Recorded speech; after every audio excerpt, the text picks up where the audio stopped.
back and get ready to have the most fun you ever had with an electronic device. All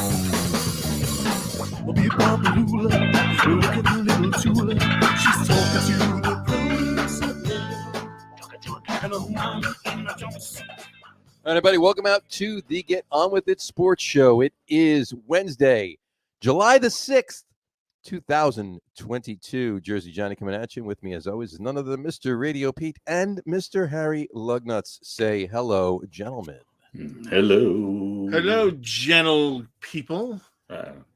How was everyone's fireworks? Fireworks were good. Fireworks were good. Saw a couple. Didn't see any on Friday. Saw some Saturday. Saw some Sunday. Didn't see any on Monday, except maybe like local ones, from the backyard, and people shooting them off, a couple streets away or whatever. But yeah, they were fun. I mean, barbecues were good. So I hate to say this, but I'm pretty much over fireworks, except for like the really big displays, that the professional ones they put on. Oh yeah, well that's really. Yeah. I mean, I don't. No, but I mean, we have a couple of like we have our summer fairs. A lot of the fire departments have fairs, and right. St. Anthony's has a fair, and they do a pretty good job with fireworks and stuff. For a local display, it's pretty big and whatever. But I'm just like, whatever. You can only go ooh, yeah. I mean, so many times. Yeah. Gotcha. So I don't know. That's just me slowly dying inside, but. Gotcha. Well, I mean, it's not like it's not like it was when you were a kid, right? And you're sitting there. It's time for fireworks. Yeah, you got to go and you got to see them and sit on the blanket and look up. And well, but even if you don't and I know most people are like, come on, let's go watch them. Right. And they watch it. Mm-hmm. I'm like, I don't know. I have to get up. Mm-hmm. I just got comfortable. Wow. I just got comfortable. Wow. The movie's starting. I got my cold drink. I got to get up. I got to go outside. I got to walk down the street, crane my neck. It's not worth it. You guys are boring. I lit my backyard on fire and played Ted Nugent. There you go. Well, Did you wear the loincloth and jump around singing? I didn't say I played him. I played. I thought you said you played. Yeah. I'm playing Ted Nugent in a remake of Joseph and the Technicolor Dreamcoat. There you go. And it's Teddy in the Technicolor loincloth. That's actually right. It's a remake of Mr. Smith Goes to Washington. That's right. Right. Yeah. Exactly. Only this time it's the gathering of the idiots with a bow and arrow. Right. Exactly. Yeah, but it was fun. How was your 4th? Did you barbecue? What did you do? Who are we asking here? Both of you. Oh, either of you. Fantastic. One of you start. There you go. Yeah, it was good. The usual family get together. Yeah. It was nice. Fair enough. Cool. I told you what I did. I lit my backyard on fire. You've been played Ted Nugent. Ted Nugent. Yeah. There you go. Threw in a little Night Ranger, and Ted Nugent back and forth. Called it a day. Little cat scratch fever, followed by Sister Christian. No, what was that other group? What was the other Night Damn Rangers? Yankees. No damn Yankees. Damn Yankees. There you go. Damn of course. Yankees. Of course.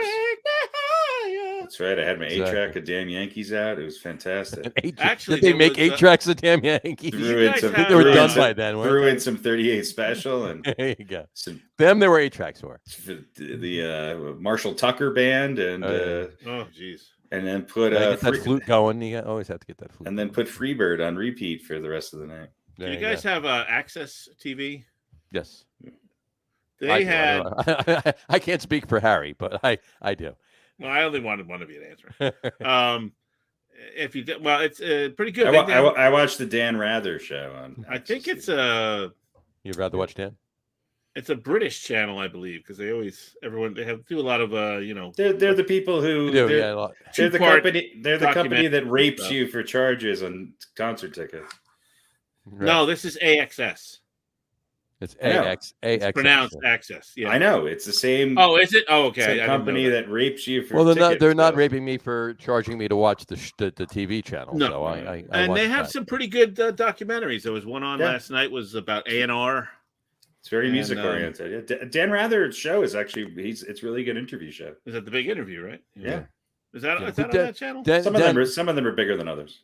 Dan Aykroyd. Dan Aykroyd. He does not do one of them. No, he doesn't. That's right. Dan Rather. No, he does do. There was the one he did with Geddy Lee was actually very good. Well, of course. I mean, a monkey could have interviewed Geddy Lee and it would have been a great episode. But actually, we've had problems before with the monkey interviewing Geddy Lee. He's got a lot of wine and a lot of expensive bases, and the monkey just. Well, that's how the Vapors album was written by them. Yeah, I mean, Fox News at Night is a monkey interviewing people, right? Several of them. But they have some good documentaries. Oh, jeez. Access TV. On that note, don't buy tickets from them, but watch their. You have to buy tickets from them, On that, I'm going to open my beer of the evening. It's a Dan Rather. It's a Dan Rather exclusive. It's called Mr. Aykroyd, is what it's called. Aykroyd. It's close. It's awkward, not Aykroyd. Awkward Tan Lines. It's there you go. Look at that. By that brewery, Coastal Brew Works. There you go. Congratulations. This is your third beer. Yes. Third beer. Huh? What's the next one? Next one will be out in August. And what is the Coastal Tan Line? Awkward Tan Line? Awkward Tan Lines is a Vienna lager. So the first Vienna lager. Wow. Vienna lager. Yes. Is it like a Vienna cookie? Yeah, you can eat Vienna cookies with the Vienna lager. Why not? So it's got it's nice, got nice toasted bread and some, fresh. Really, there's toasted toffee. Bread in there? Well, no, the aroma is like that of toasted bread and fresh toffee and stuff like that. And it tastes. It's got bready notes and nice smooth caramel. It's really tasty. Bready notes. There you go. There you go. Look at that head. The beer's not bad either. Exactly. So I got to take the obligatory picture that I always take of the beers that I consume. Beers on the show. Beers on the show. Tonight's guest. Tan Line. Tonight's guest is Sue. She's the model for that picture. Now, did you think about having like a seagull, maybe pulling at part of her bathing suit, or you might have got sued by Mr. Coppertone? Yeah, the dog pulling at her bikini bottom. That's child pornography. This is a grown woman. Yeah. Well, if you notice, she's actually not wearing a top to her bikini. Oh, okay. Yeah, you're right. It's already gone. So it's gone because she's got. Yeah. So if you had a seagull pulling on her bottom, she'd probably get sued. Yeah, pretty much. By the pedophile Coppertone people. There you go. So, cheers. Cheers. No idea where your brain goes to sometimes. What do you have there? A fine beverage from 7-Eleven? Yeah. You drinking coffee? Well, this has actually been augmented with a K-cup vodka. Caramel macchiato. Gotcha. You got a caramel macchiato from 7-Eleven? No, I got 7-Eleven coffee. I drank about half of it, and then when I came home, we had some K-cups. K-cups. What is a K-cup? The Keurig. The Keurig cups. Oh, Keurig. So I had about half a cup empty, so I made a. When I think K-cups, I'm like, you ain't fitting a K-cup in that little glass. Well, no. There is a little bit of milk in here. There you go. Hey down. K-cup would need a bigger vessel than that, that glass right there. So, in any event, all right. All right, top 10 K-cups. Top 10 K-cups of all time. All right. First of all, we were remiss last week on the show. I did want to bring it up the day before last week's show, so we'll bring it up now. So it's a week old. Not that news, but it's not that bad. The day before last week's show was the 30th anniversary of the release of the film A League of Their Own. Oh wow! So yeah, yeah, and they did. That was with Dustin Hoffman and Bobcat Goldthwait. Right, exactly. That was just a league of their own, the two of them. Nobody else. Everybody. Well, I mean, they are in a league of their own. Exactly. No, that was the movie. Obviously, Penny Marshall directed. Tom Hanks was in it. Gina Davis. There's no crying in baseball. No crying in baseball. Right. Exactly. SNY actually. Sweeney Murdy on SNY. He actually interviewed. He had 8 of them on. He did the 8 of them there. It was Gina Davis, Lori Petty, the woman that played Betty Spaghetti. There's a few of them. Rob Reiner's daughter, right? Tracy Reiner. Maybe. Yeah, it's possible. It could be. Yeah. There you go. Yeah. Why not? So that would be Penny Marshall's daughter too, right? She was married to Rob Reiner. Sure. Right? And Tom Petty, I thought he died. No, Lori Petty. Lori Petty, there you go. She was was that kind of a super-ish hero she played? Like Tank Girl. Tank Girl. There Tank you go. Girl, yeah. Yeah, exactly. And then there were a few others too. Marla Hooch, all of them. But they did an interview. It was actually pretty interesting. It's still up on SNY's Facebook page. It was from last week for 8 days ago. But anyway, bottom line, it's 30th anniversary last week of the movie A League of Their Own. So 30th anniversary of There's No Crying in Baseball. Couldn't get Rosie O'Donnell or Madonna, huh? Rosie O'Donnell and Madonna were not available for that interview. No. They were not. I would have made a point to get them, but maybe we'll get them on our show. No Tom Hanks. No Tom Hanks. No Rosie O'Donnell. No, but Gina Davis was there. Gina Davis doesn't age, by the way. No, not so much. Not so much. So anyway, I just wanted to bring that up. On that note, speaking about baseball movies, this picture was taken last week. Here is a picture depicting the greatest power hitter in baseball history posing for a photo with Aaron Judge. Yes. See the humor? There's another guy named Aaron Judge. No. What's his name? Smalls? Smalls from The Sandlot. You're killing me, Smalls. You're killing me, Smalls. So I thought that was funny. I just want to bring that up anyway. So. Did that guy make a couple of porno films, or was that somebody else? No, that was somebody else. That was okay. That was Webster. No, it wasn't Webster. I'm sorry, Gary Coleman. It was no. You're thinking about the kid that was in The Toy and also Urkel? in A Christmas Story. It was Urkel. No, you know who made it? Was Dustin Diamond. Well, yeah, he did. But the kid that was in A Christmas. Wait, well, hold on a second. The kid that was in The Christmas Story did not a porno? Peter Billingsley. No, Oh, the kid that played Flick, the one that stuck his tongue to the flagpole. Okay. Well, that makes sense. There you go. And he was also in The Toy. Remember the movie The Toy with Richard Pryor? Yeah. He was Master Bates. Got it. Urkel's porno is not bad. Urkel did a porno? Yeah. Really? Yeah, no. And the name of it is "Did I Do That?" Right? I have no idea. That's how it ends. I think it's him and Alf. Just a massive spraying of just lots of suspenders and fur. Exactly. Right. The Monet is ruined. Did I do that? That's a boner funeral. Anyway, on that note, yeah. By the way, welcome to the Get On With It Sports Podcast, folks. Yeah. Exactly. Where we talk about 7-Eleven coffee and it's going to be happening any minute now. Random celebrity, C-list celebrity porn. I mean, we get just two of our many specialties. Exactly. And let me tell you, it's all downhill from here. It's exactly. This is the highlights of the show right now. Yeah, wait till we get into the deep conversation of the best defenseman of the of the Vancouver Canucks in the late 70s. Didn't have 70s Canucks. 70s Canucks, yeah. So on that note, didn't have this on the show. Didn't have this on the show a couple weeks ago.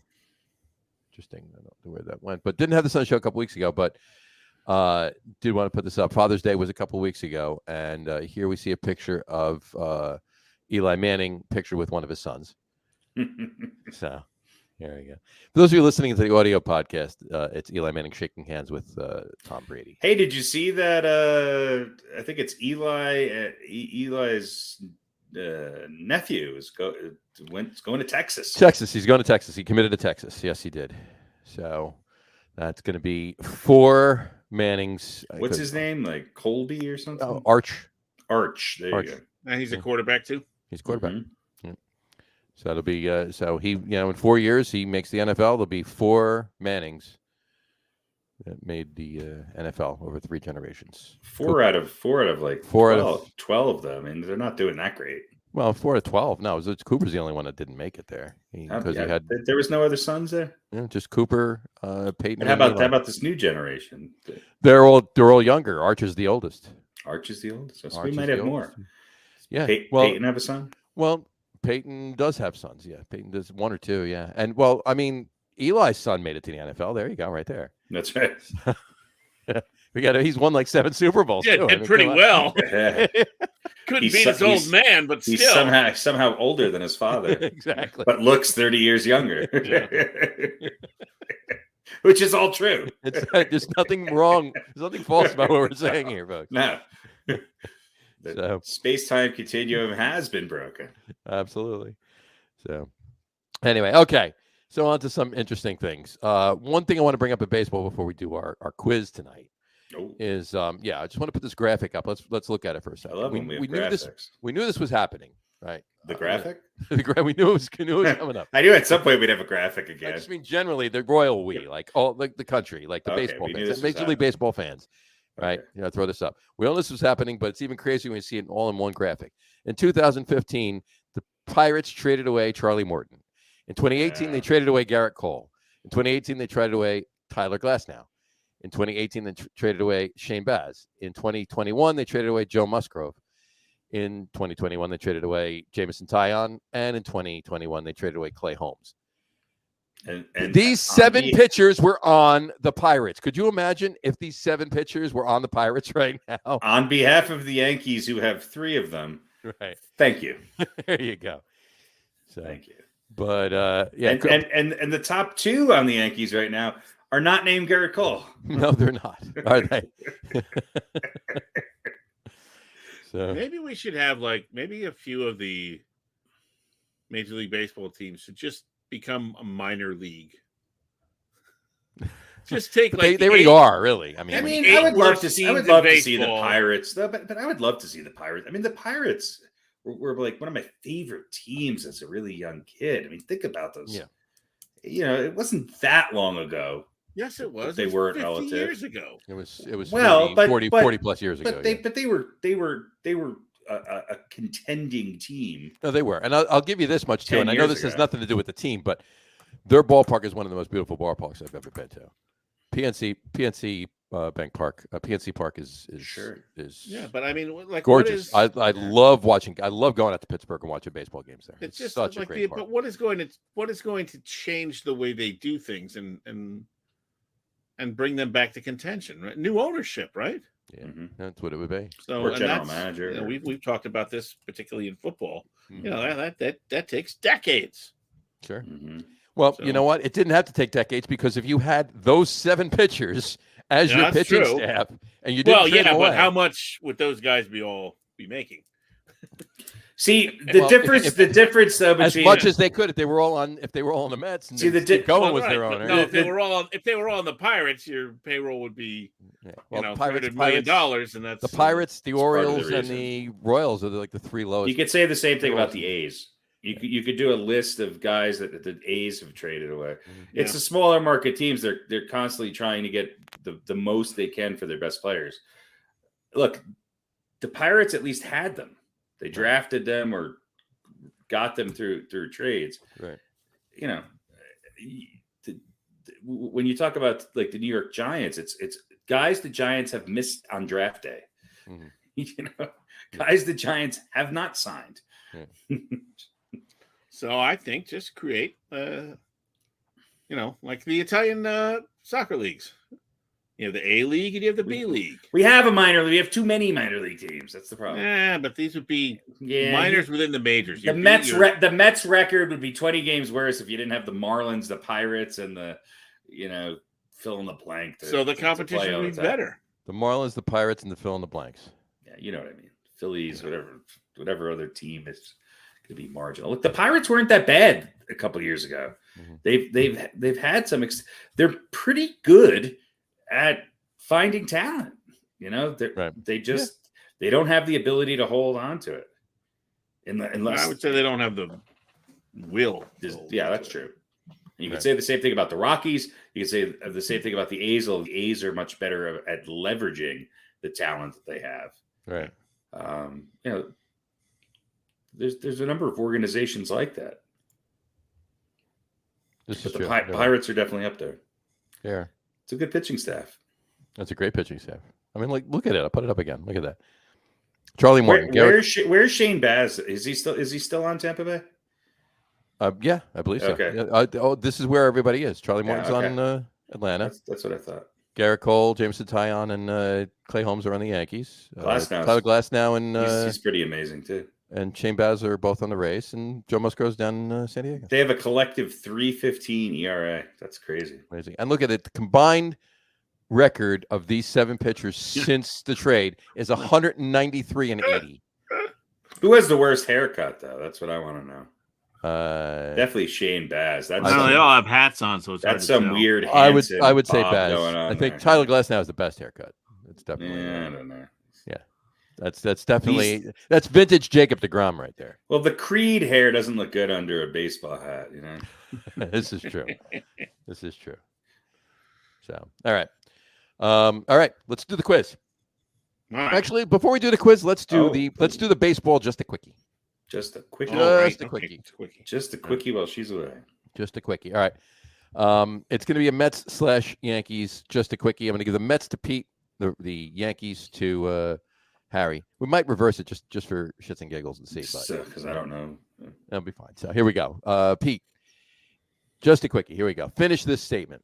In the second half of the season, Jacob deGrom will Pitch.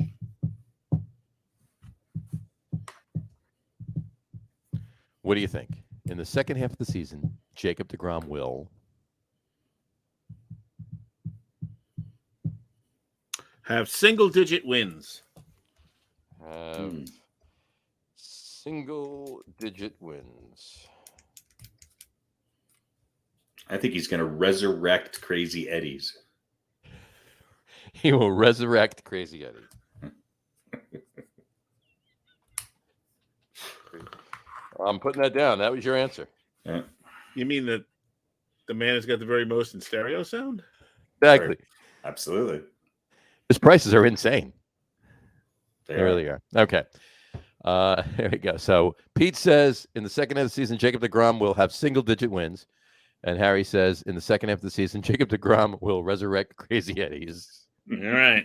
There I you think go. both All of right. those things could come true. I think it's very possible. Yeah, they're not Absolutely. mutually exclusive. Not at all. They could all happen at the same time. So okay. Harry, in the second half of the season, Garrett Cole will Win a World Series. all right.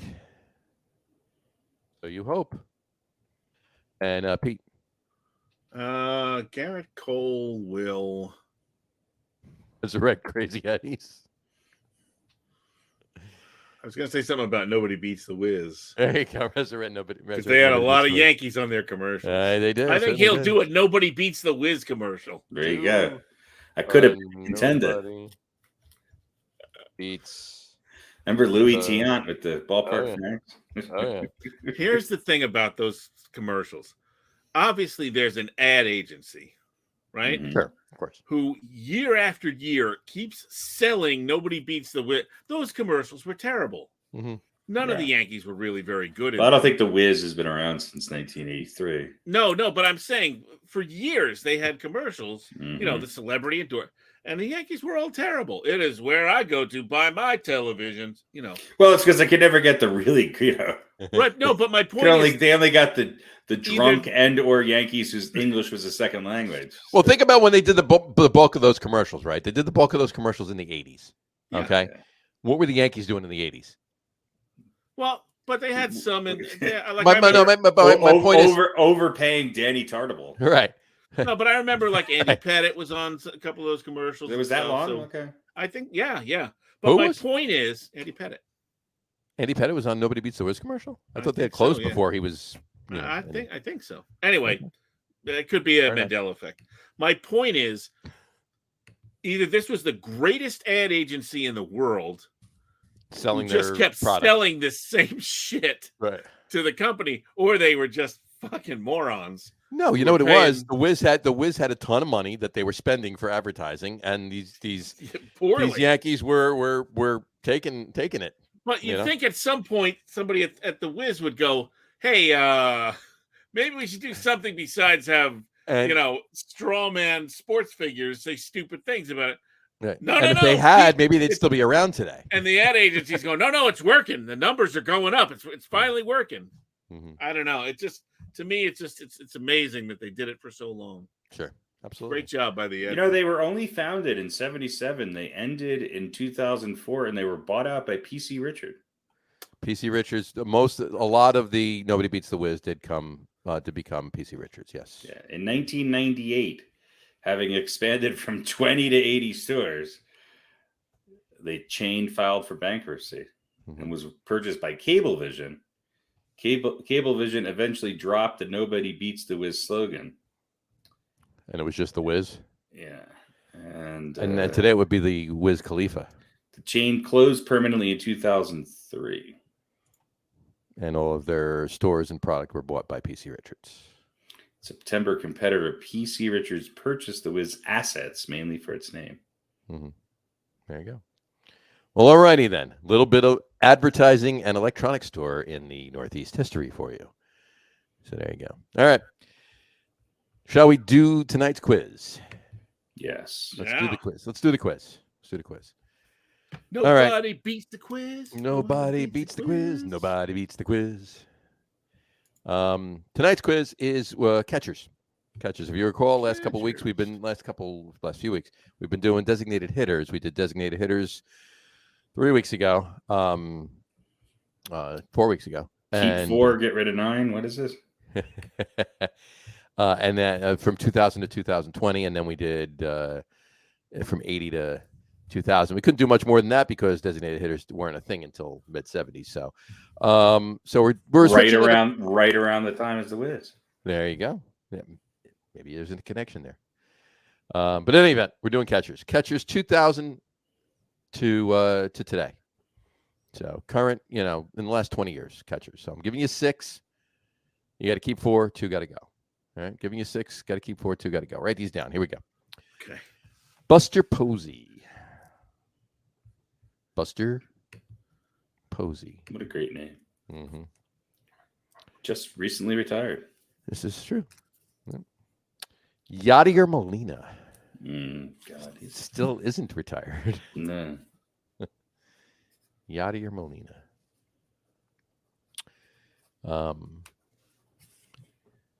Jorge Posada. What is the? This is just best of what? Major League Baseball catchers from 2000 through today. 2000 through today. Okay. Yeah. So Buster Posey, Yadier Molina, Jorge Posada, Pudge,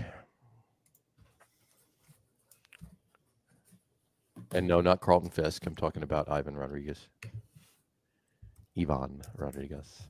Jason Varitek. Jason Varitek. And rounding it out with another current catcher, JT Realmuto. So we got Buster Posey, Yadier Molina, Jorge Posada, Ivan Rodriguez, Pudge Rodriguez, Jason Varitek, and JT Realmuto. Pete, kick us off. Who are you keeping? Who are you getting rid of? Well, I think we're going to keep Buster. All right. He of the excellent name. Of course. Of course, we're going to keep Pudge. Mm-hmm. Even though I played for the Yankees briefly? If I held that against everyone, that's true. There'd never be. I hear you. Realmuto's kind of the wild card here because we don't have that much of a book on him. Okay, fair enough. But when was his first year? Realmuto? He's got to be 2014, 13 maybe even. Really? Is it that long? Yeah, he's been around for a while. Hmm. He's 5 years with before he went to Phillies. He's been with the Phillies for 3 years now, so 8, I guess 14, yeah. 2014 makes sense. We can check that. While you do that, I will put in his name and I think I'll hang on to Molina. JT Realmuto, he was drafted by he started playing in the bigs for the Marlins in 2014. 2014 through 2018, he's been with the Phillies since. So, yeah, we were all correct. He's 31 years old. Okay, so you're keeping Buster Posey so far, Pudge. Who'd you say? Molina? Molina. All right. And who's your fourth?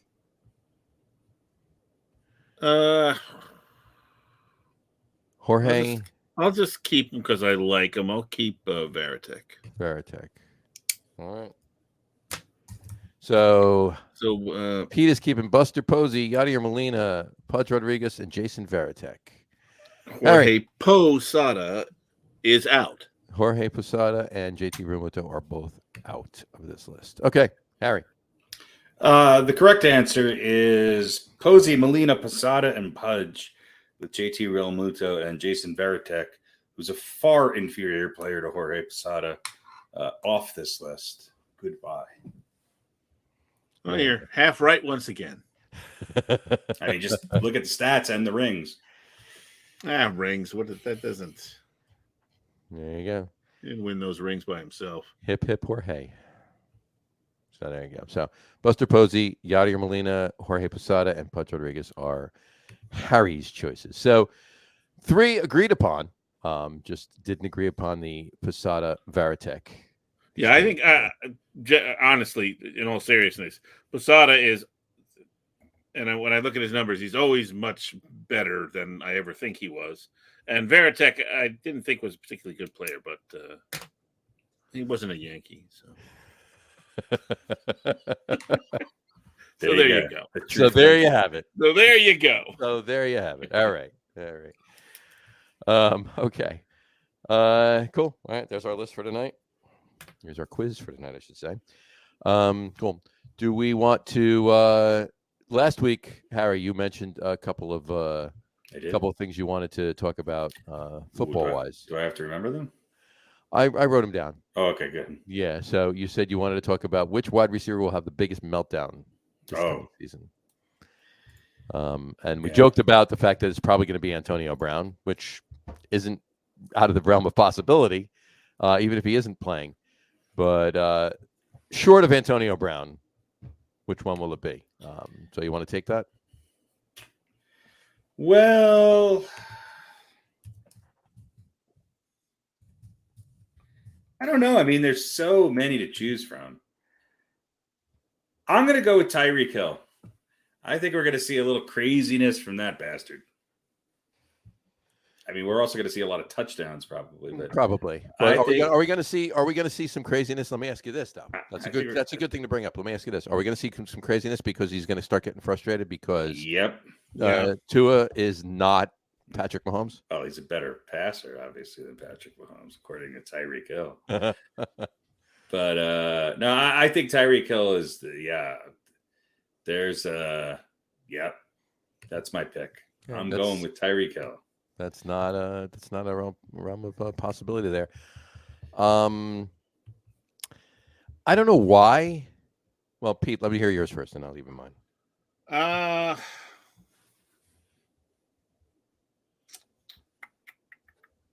Hill's a good pick. He's leading what is the fantasy question? breakdown. Who's going to have the biggest, What is the question? Who's going to have the biggest Which wide meltdown? receiver will have the biggest meltdown this coming season? Now, by meltdown, do we mean worst season, or just like some sort of illogical meltdown? Nothing's going to top Antonio Brown. Antonio Brown. Nothing's going to top Antonio was Brown. Not necessarily having a bad year. He just decided, I'm done. Took his clothes off and left in the middle of the game. All-time meltdown, maybe. Right? Yeah. I'm hoping for somebody can top it. Wide receivers are very competitive. There were so many memes from that. Yeah. I don't think it'll be topped. I really I hope. One can only hope. I hope that it could be topped. Yeah. But maybe he comes back. Maybe he tops himself. Yeah, I think it's maybe he's going to become a dynasty of meltdowns. He's definitely my pick, but as far as guys that are going to play, no, you can pick him. He might play. You never know. OBJ is available. You got him. There's. I think if he stays with, I think if OBJ stays in LA, then I don't think there's going to be any meltdown there. Because he's never had a good behavior 1 or 2 seasons and then had a meltdown before, right? Yeah, but he just won a Super Bowl. I think that's going to be enough to get him through this season. What if they struggle? What if, God forbid, Matthew Stafford's out for a few games and he gets frustrated? He's not getting the ball. And what if the Rams are out of contention and he's thinking, well, maybe I'll go over here and do the same thing. And his buddy Tom Brady calls him. And, you never know. Tom Brady's OBJ's buddy. I think Tom Brady's buddy is any of the Anybody wide receivers. Yeah. I think look, if Tom Brady could deal with Antonio Brown, he could deal with OBJ. No. I think I'm gonna say Cooper Kupp. Oh, Cooper Kupp, really? For all the same reasons you just talked about OBJ. Okay, wow, all right. I think if they struggle, because look, he seems like a pretty solid guy emotionally. But that's a wild card. I mean, you're going from the top. If he goes from the top of the top of the heap, he might shave his beard in the middle of the game. He might freak out. All right, Cooper Kupp. There you go. That's That's a long shot. That's a good one. I'll give you mine. And I don't know why I keep coming back to this. I've been thinking about this since you mentioned it last week. And I haven't thought about anything else for the whole week. I've just been thinking about this, right? Who's gonna have the biggest who's gonna have a mental meltdown? I'm thinking DK Metcalf. Ooh, that's a good choice. Yeah, that was another name I was thinking. No longer with his buddy Russell Wilson. No Russell Wilson. Who the hell knows who's getting the ball? He's got a Luck, right? Not like a Geno Smith. No, who's the Broncos quarterback? Oh, Drew Lock. Drew Lock. There you go. Yeah, well, that doesn't mean anything, but and I mean, there's talk that Baker Mayfield could wind up in Seattle. Yeah, if there's anybody, I mean, God, he's caused many a top 10 meltdown on this. Absolutely. Yeah. So that's why I'm leaning towards. I like it. Metcalf. I like it. I like all these picks. They're thinking outside the box.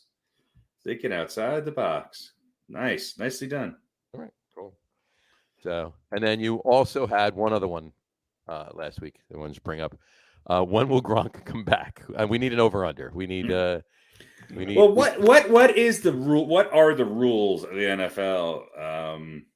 Wait, before you get into that, I just want to add another receiver to the list. Okay. What I was thinking about was Deebo Samuel. Ooh. Okay. He might have a meltdown because we know he doesn't want to run the ball as one. much. I'm going with Kupp. There's plenty to pick from. Yeah, no, I'm going with Kupp. But Johnny had mentioned Metcalf and who else? I just mentioned Metcalf. Oh, I thought you mentioned two guys. Oh, no, you didn't pick Brown. You picked Metcalf. No, I didn't pick Brown. I picked Metcalf. Oh, okay. Sorry. I thought you picked Brown. And Metcalf was a honorable mention. There you go. All right, never mind that. All right. So what is the NFL rule? I don't know. Don't know. When can Gronk join the team? Let's do a search for that. When can Gronk come back? When do Gronk come back? Gronk come back. I'm just putting that in. Just Gronk come back.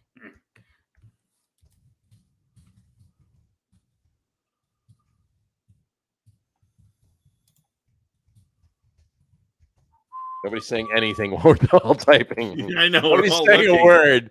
People listen to podcasts all the years. They just happen to turn in right now, and they hear that. I don't know. There's no. It's not coming up. If somebody knows, let us know. I'm going to say he's going to come back week 10.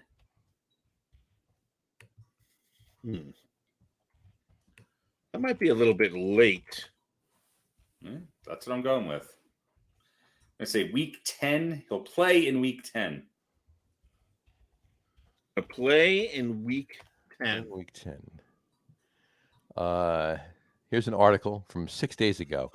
3 reasons why Rob Gronkowski could return to the Buccaneers in 2022.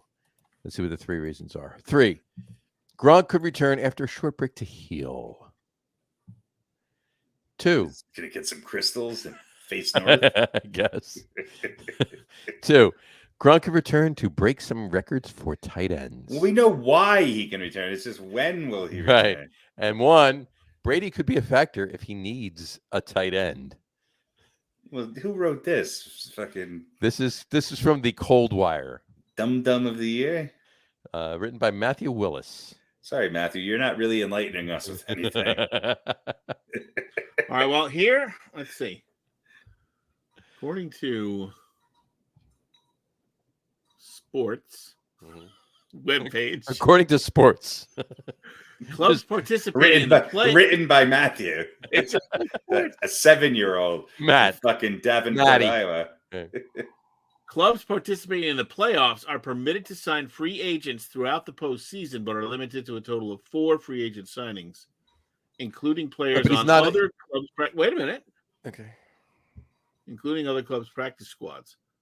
So if you can sign a guy for the playoffs, why wouldn't you? I guess he can come back no matter what. He can pretty much be able. He can pretty much come back whenever the hell he wants. All right. He can pretty much come back whenever the hell he wants. So, that being said, Harry is going with. So check this out here. Harry is going with playing in week 10. Right? Mm-hmm. All right. Pete, what do you say? What say you?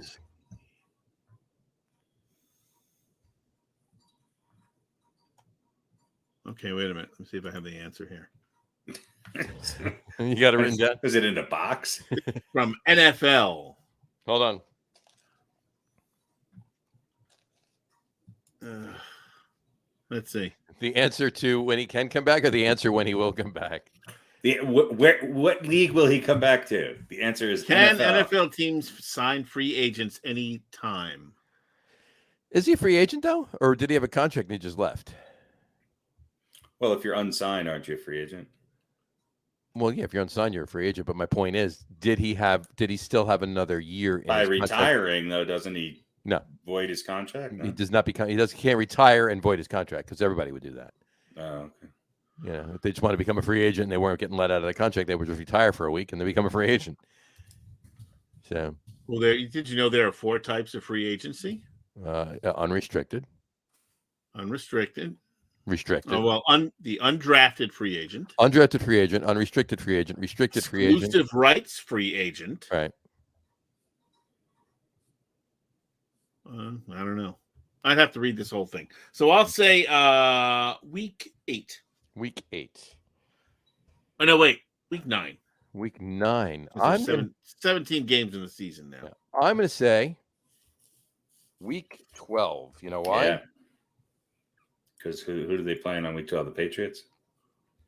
No, just because it's further into the season and he doesn't have to play as much and get back to the playoffs. Yeah, I thought I was going a little early with 10, but yeah. For some reason in my head I thought you had to be back by week 12, but I don't know. What do I know? Well, no, the 1 year he came back when he retired, the first time he retired. You know, it's kind of like Barbra Streisand, right? She does her final tour and then comes back a couple years later. What week was that? I don't remember, but it was late in the season that he came back. Well, game 10 is pretty late in the season. Well, it's a little bit past halfway, but he is an unrestricted free agent. He signed a 1-year deal last year. Okay, so then he can come back he can come back in the playoffs. Really? He can come back in the playoffs. He can get signed in the playoffs if he wants. Absolutely. Yep. I'm not sure during or whatever. I'm not sure if there's any stipulations like there has to be a need or something like that. But yeah, he can come back anytime. He can come back in week 17. The unrestricted free agent is a player who has more than 4 years under their belt and is outside of their contract. They are free to treat with anyone without restrictions. They have, in the eyes of the NFL, paid their dues and earned the right to be treated as professionals. So they can do whatever anything, they want. anytime. Without restrictions. There you go. So there we go. Harry says play in week 10. Pete says play in week 9. I say play in week 12. So we'll see what is up with that. What we all agree with is we want the Gronk back. Gronk has to come back. Gronk come back. Gronk come back. Absolutely. He's gonna he's going to be in a Mel Brooks movie at some point. You think? Yeah, why not? Well, like Alex Karras did in Blazing Saddles. You know. Yeah, I don't think Mel Brooks is. He's going to punch a horse and not. He's going to punch a horse. I don't think Mel Brooks is making movies anymore. Nah, he's not. It's a shame, though. I'd love him to, but He's like 98, isn't he? He's pretty old. Yeah, he's up there. Yeah, he's pretty old. So anyway, all right, cool. Got another quickie, a football quickie. He's 96. He's 96. Yeah, he's up there.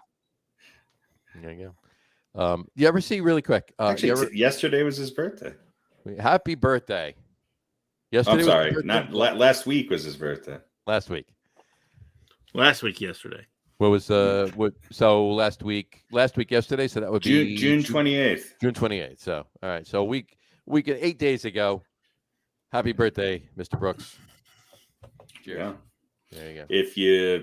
I would suggest you get Gronk after the season if you're going to make a movie about him. I would say you're absolutely right. If you're going to redo Hamlet, then I would wait. Probably. All right. On that note, let's do. He could redo Young Frankenstein with Gronk. There you go. Putting on the roots. Good movie. Yeah. That was Peter Boyle. Peter Boyle's part is going to be played by Bill Belichick. Yeah, really. Gronk's going to play Igor. Yes, yeah. Absolutely. What hump? Anyway, all right. So let's do a football quickie. All right. Just a quickie football one. Here we go. We'll start with Pete. Pete, the Jets will finish the 2022 season with blank. Didn't we do this last year? No, we did the Mets and the Yankees. A lot of disgruntled fans. A lot of disgruntled fans. All right. Let's put that up there. A lot of disgruntled fans. Okay. That's too easy. That's really too easy. That's going to be true. That's going to be true no matter what they do. I will say less than twice their win total from last season. Okay. Less than twice. Okay. Less than twice. What was their win total from last year? 4? 4. More than 4, but less than twice. Less than 8. Less than less than 8. So between 5 and 7. Fine. Wins. Mr. Math Slash. Less than twice. Gronk says less than twice. I love it. More than twice or less than twice? So 5, 6, or 7. That's what you're saying. No, all right. I'm saying more than 4, but or less than twice 4. So 5, 6, or 7. Exactly. There you go. If you want to be pedestrian about it. Yeah. All right. Harry, finish that as well. Same thing. The Jets will finish the 2022 season with blank. With flair. All right. Love it. Done. This is like match game. Long microphone. Pete and I need to get really fucking drunk. Just exactly. Blank. I mean, not that we're not already, but blank. The Mets will finish the season with Pussy Willow.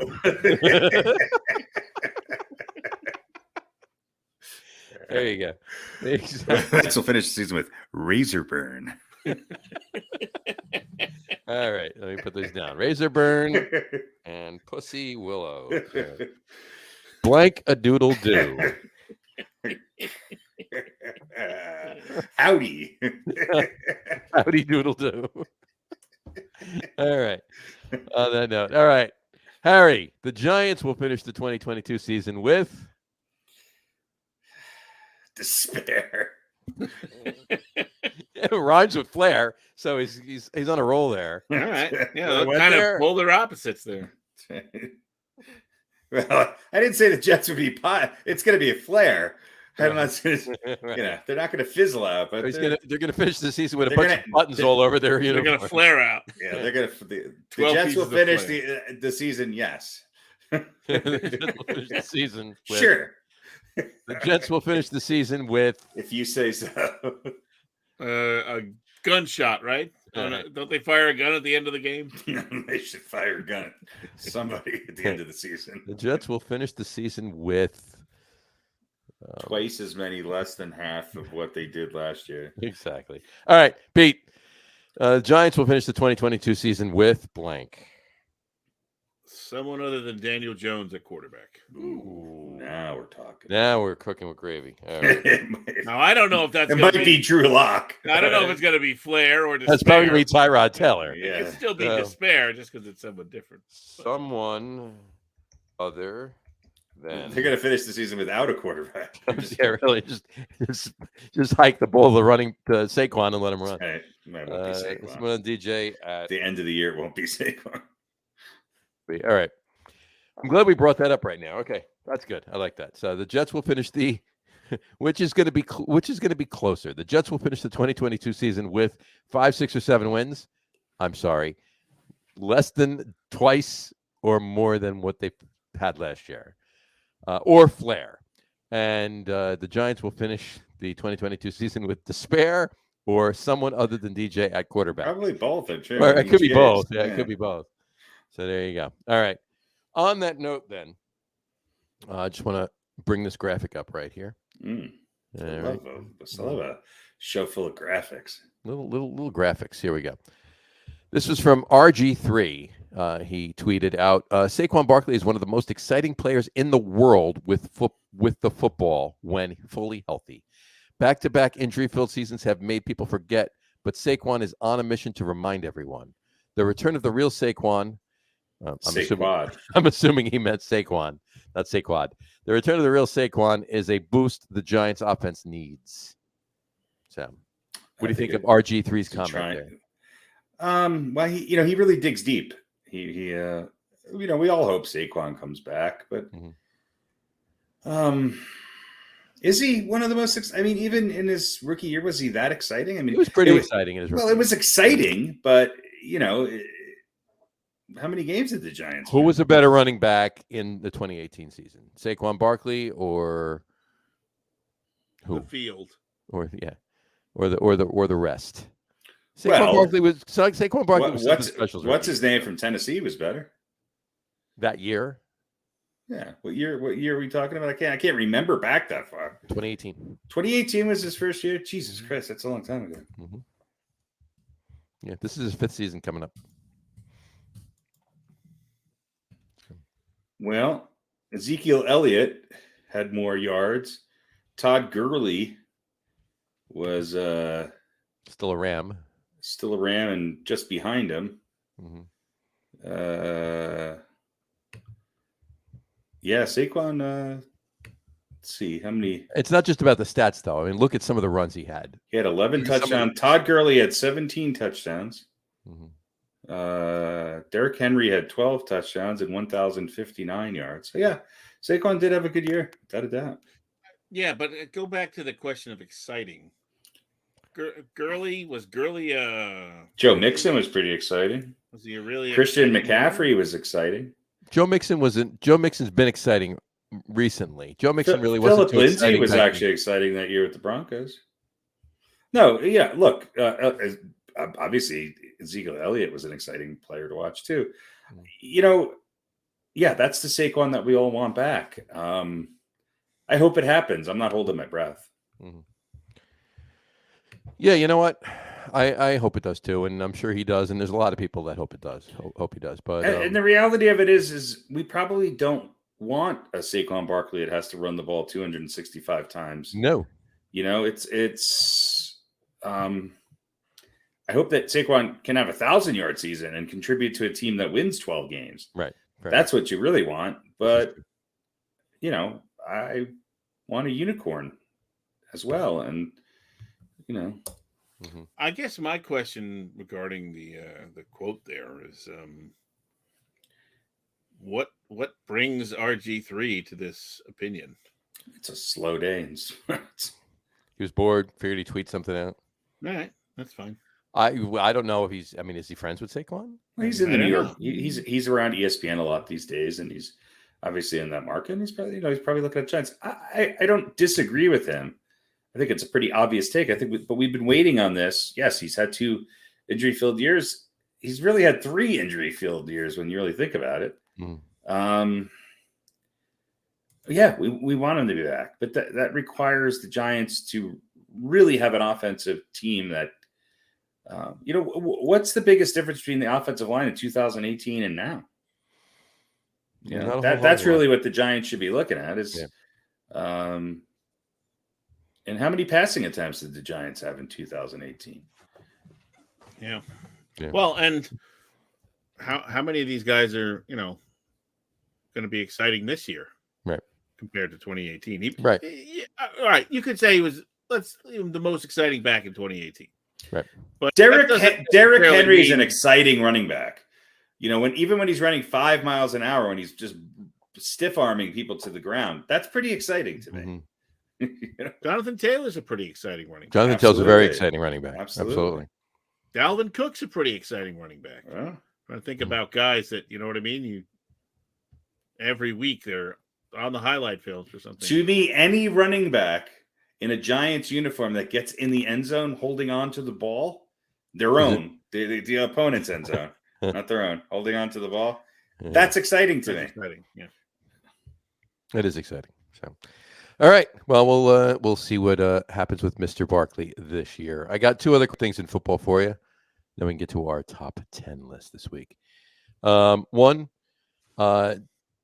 just have to bring this up. I saw this, and I'm curious what your thoughts are. Who wore their face mask better? I'm going to put up another graphic. Here we go. The Celtics. Darnell Dockett or Justin Tuck? Wow. So, who had the better face mask? Which face mask? And those of you listening to the audio podcast, unfortunately, to see this, you're going to have to. Well, one is in one direction, the other's in the other direction. Yeah, it's kind of opposite, right? I like Justin Tuck's better. I do too. It's more flowing. It's not. The other one looks almost like a radiator grill on a Hyundai. It kind of looks like when you have a chain link fence, and they put the plastic stuff in there so you can't see through it. It kind of looks like that. It does look kind of stormtrooper-ish, so that's kind of cool. Yeah, and he's got that extended nose thing, which is kind of interesting.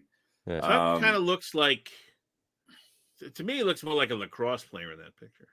This is what every retiree in Florida is going to be wearing when they go out in the sun.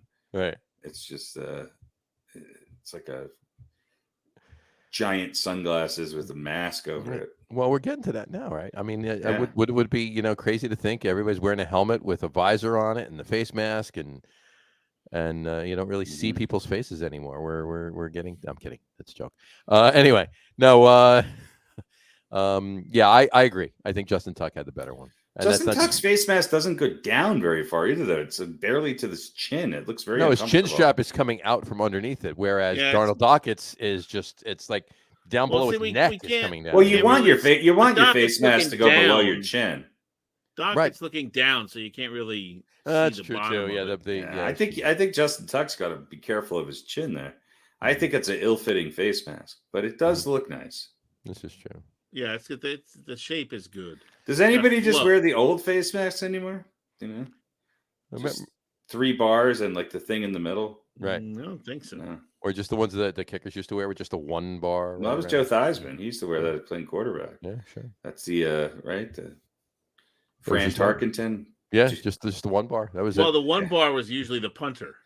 And the quarterbacks, back in the day. Quarterbacks used to have 2 though. They had the 1, 2, and then they started with 1. That's why, Theismann. Well, Tarkenton had that, but I mean, you go all the way back. I mean, you go back to the 30s and the 40s when they were playing with the leather helmets. They had leather helmets with nothing on their face. It was back when they were real men. Darnell Dockett put on a leather helmet. Yeah, so Dockett and Tuck, you're both pussies. Dockett, Tuck. Put on a leather helmet and go play. Exactly. Yeah. None of those guys are alive or were able to form a sentence after their 5th year in the league. They were heroes. That was the press conference after every game. All right, and we got one more quick football thing, and it's a double graphic for you. Double graphic. Look at us, old and new, and this isn't Giants or Jets related. It's actually Eagles related. So Eagles. Yes. I just want your opinion. Your opinion matters. All right. This is Eagles have a new word logo, word mark logo. So this is the old one, right? So we need your thoughts on the Eagles' new word mark logo. This is the old one. All right. So you know what it looks like, right? Mm-hmm. This is the new one. What do you think? Old, new. Well, I know you have partial- one's very minimalist with some funky E's, and the other one is very maximalist. I like. There was another Eagles one from like the '80s that I really liked. Oh, sure, yeah, of course, Yeah. that's old school and everything else. Yeah. Sure, I agree. But of these two, yeah, I have my opinion. I want yours. I think that was the old one. Yeah, The new one looks like everything- an airline, like a budget airline or something. right. Yeah, Fly Eagles Air. Yeah. What is a word mark logo? Well, it's just the word. It's not the logo. It's like the Eagles okay. logo is the eagle, right? But their word Yeah. mark logo is their name. So the Giants new would be the one- NY would be the logo, but Yeah, spelt okay, out Giants is the word mark. You know? Got it. This one looks like it's in a European airport. That's what There you go. It's a very simple kind of logo that everyone can read. The other one looks like it's gonna rip your face off. It looks like a rock band from the like early '80s. Yeah. It has a little AC/DC, a little bit of Right. yeah. So I- of course I'm gonna go for that. Sure. I agree with both of you. Definitely the old one. I do not. Yeah, the old I do ones. not like the new one. New one is very. This one belongs on a plaque outside like, blobby. the conference room. Right. This one's good for like very small little logos on a golf shirt. There you go. You know, it's good There for you go. that. Yeah, yeah. Or the back of a hat. I was going to say the same thing. Back of a hat. Yeah. So yeah, I think the old one's better. So anybody watching that's an Eagles fan, write in. Let us know your thoughts as well. Please. But who the fuck cares? Because they're Eagles. There you go. All right. Yeah. No, I'm just By the way, I got one That's quick thing about college from the college game. Go for it. Go for it. So I guess this happened, I don't know, a couple of weeks ago, I suppose. Okay. So Ohio State University. the Ohio State University. Thank you very much. Ohio State University. Sort of officially now. The Ohio State University has won the right to trademark the word "the." The U.S. Patent and Trademark Office approved their request, which was previously denied. Just the word "the." Well, it says the ruling says that Ohio State can now control use of "the" on branded products associated with and sold through athletics and collegiate channels, such as T-shirts, baseball caps, and hats.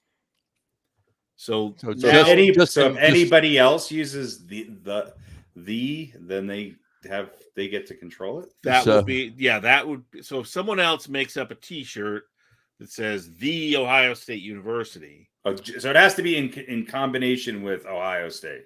yes, so Ohio State can use the word "the" as part of their official right. logo. So it's not like they control the word "the." Like, in other words, if I write an article No, and I have the word "the" 40 word times "the." in the article, I'm going to get sued because I used the word "the." Right, but in other words, previously Ohio State University, right? No one can kind of use that. Right. Now they've just permission. included the in there. But Yeah. now they have included the word "the." That's smart on their behalf because Sure, why Yeah. not? God knows what they need is more money, and let's fuck over the small guy making some T-shirts in his garage. Well, here's the thing. They started pursuing the trademark in August of 2019 after Marc Jacobs, who's a fashion retailer, had filed an application for the word a few months earlier. And Mark Jacobs. The Marc Jacobs. And so his company and the university, they reached a deal in 2021 so that both parties can use the branding. Let me let you in on a little secret. The world of the Mark Jacobs and the world of the Ohio State University, They don't match. They don't ever come close. In fact, Yeah. the Mark Jacob never makes it into Ohio. No. But I'm going to still just call them Ohio State University. And I'm just going to call him the Mark Jacobs. Yeah. The Marc Jacobs. Do you take the Marc Jacobs? Hey, look at the Marc Jacobs store. The The Marc Jacobs there. Well, it'd be look at the Mark Jacobs store over there. Who's Yeah. the other? Who's the The other what? big fashion? The Mark Jacobs store. The Marc Jacobs there. It's right down the street from Ohio State University. The Ohio State University. Nope, No, just no, Ohio no. State Ohio University. What other college uses the in front of it? It's somebody else other than Ohio State that The does College of New Jersey. Well, The Notre Dame. no. Well, my daughter No, I'm graduated talking there about last when- year, so I'm talking about when idiots are announcing them or introducing themselves in the beginning of The Duke. the College of New Jersey. the The St. Thomas Aquinas. Did they do that for Miami or the Alabama? The Miami No, No, I don't think so. It's just Ohio State. Hurricane. Maybe there's a the University of The University of somewhere well, that they do that. Well, like Because it's different if you come on and you go number 42. and I'm sure this is not the one, but like Bridgeport University in Connecticut is not Bridgeport University; it's the University of Bridgeport. Well, that's different. Yeah. You know, so right. But in other words, we're talking about incorrect. I understand, but I'm saying if that's what you're thinking of, it was something along those lines. Yeah. I was when I was thinking about all of the guys in the NFL, I was definitely thinking about that guy from the University of Bridgeport. No, I didn't mean Bridgeport. I just meant another university that says it like that. Is my point. No, the Ohio State. It's a mispronunciation of the word. Yeah, of course it is. Yeah. The. All right. Well, what would be better? They come on the air going the Ohio State University. No, Well, it sounds they terrible. should just say Ohio State University. Right. I know. The Ohio State University. Yeah. The Ohio State University. Which it's just a fucking state university. Exactly. Isn't it they them theirs now? They them Ohio State their University. Ohio State University. And Exactly. Ohio State University? On High Street in Columbus, Ohio. The Columbus, Ohio. The Columbus, Ohio. There you go. All right. So anyway, now it's. Did you know that Ohio is the only state that has their state flag is not rectangular? I did know that. You did? It's a triangular. No, it's got two kind of tails coming off of it, kind of, sort of. Pretty kinky. Yeah, a little bit. Kinky falafel. There you go. Anyway, and the College of New Jersey used to be Trent State. Oh, God. College of New Jersey. all the incredible cornerbacks that are coming. Oh no, the sports program is not what. No, I know. That's why it's a good college. That's why the joke is funny. This Saturday, it's a battle of the D's. The University of Bridgeport versus the College of New Jersey.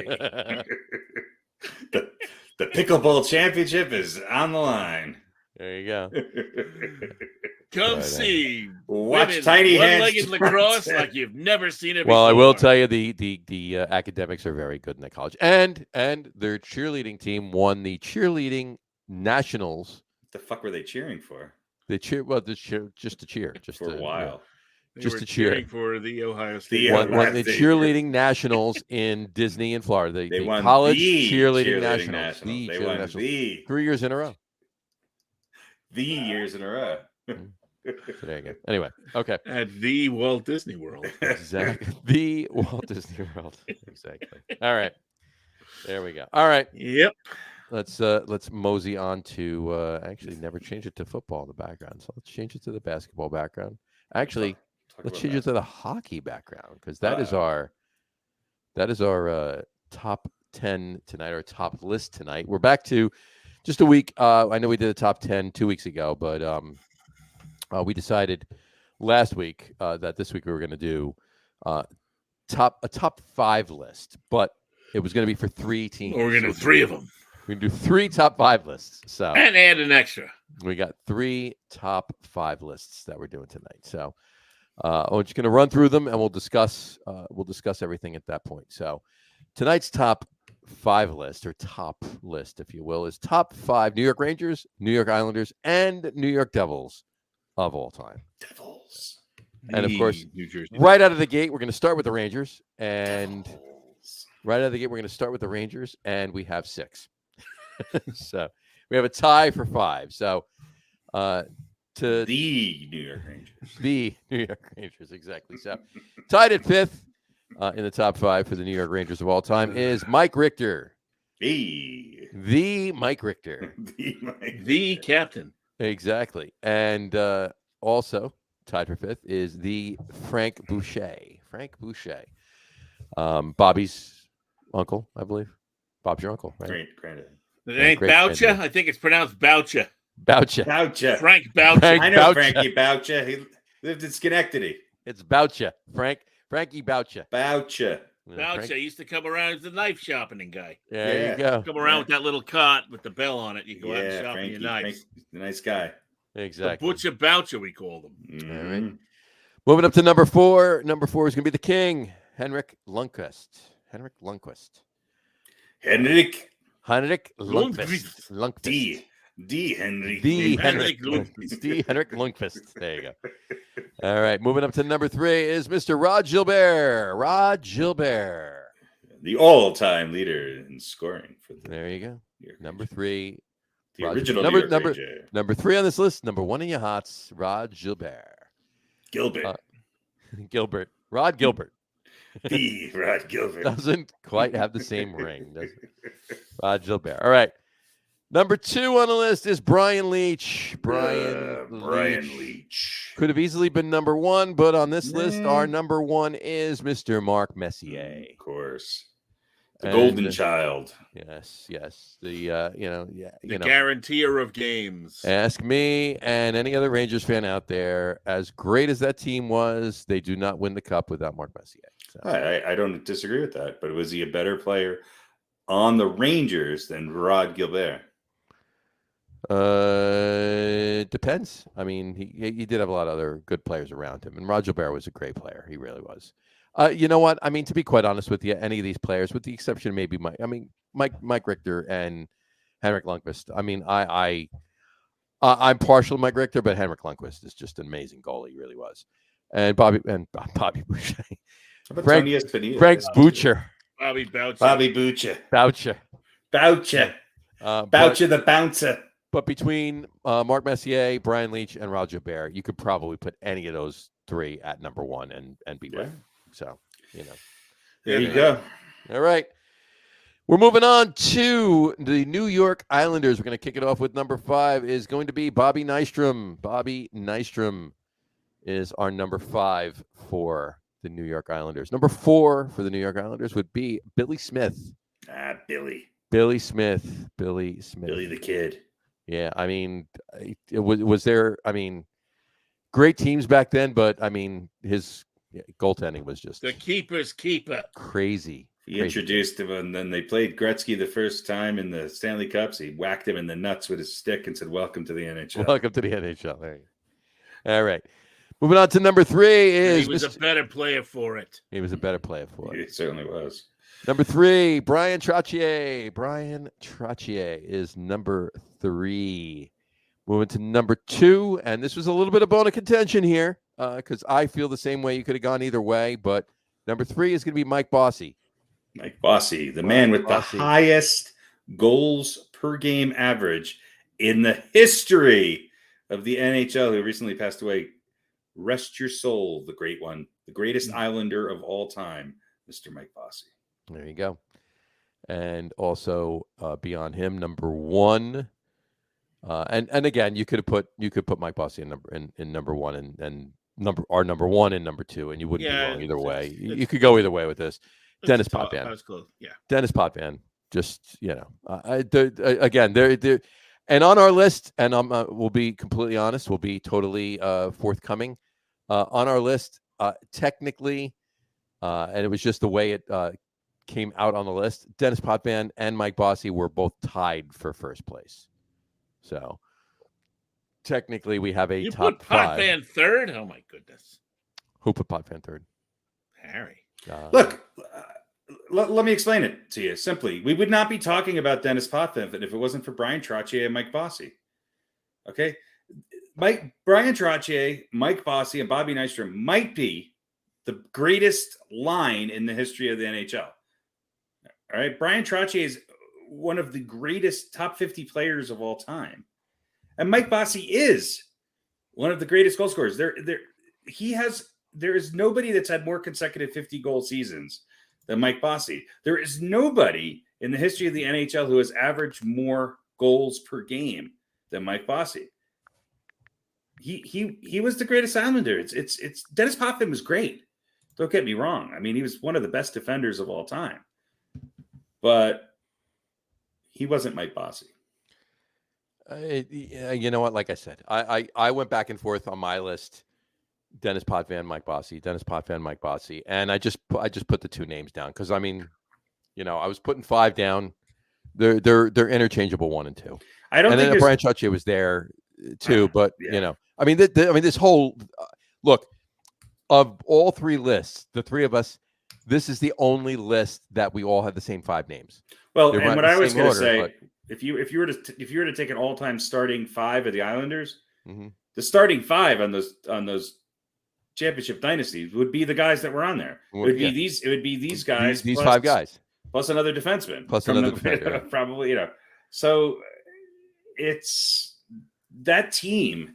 I think people forget about how good those Islanders teams were. They were I really insane. do. 4 cups in a row. When does that happen? And they went to the Stanley Cup Finals 5 in a row. Right.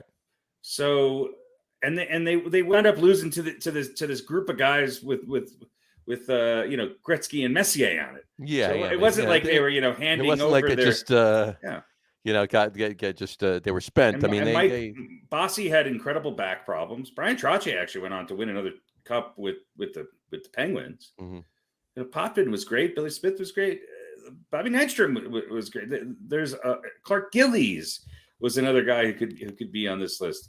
And then, the Islanders were relevant still in the years after that. They just couldn't get back to the finals. Yeah. When you talk about Pat Flatley and Pat LaFontaine and players of that ilk, they were great for a very long time. I was floating around like Pat LaFontaine. I was floating around with his name, and I mean, more recently, John Tavares. I mean, right. But Tavares is gone, and and so it's these guys were around for a long time. They were tough as nails. And they beat some really good teams. Okay. The quality. I'm not saying that the quality of competition is not good now. It obviously is. These players are incredible. But think about hockey in the late 70s. It was a little bit more physical than it was today. Just a bit. Just a bit. There's still fights today, but I mean, nothing like. I mean, the players in the 70s would laugh at the fights today. Yeah, they really would. Yeah. So. But in any event, so there's our Islanders list.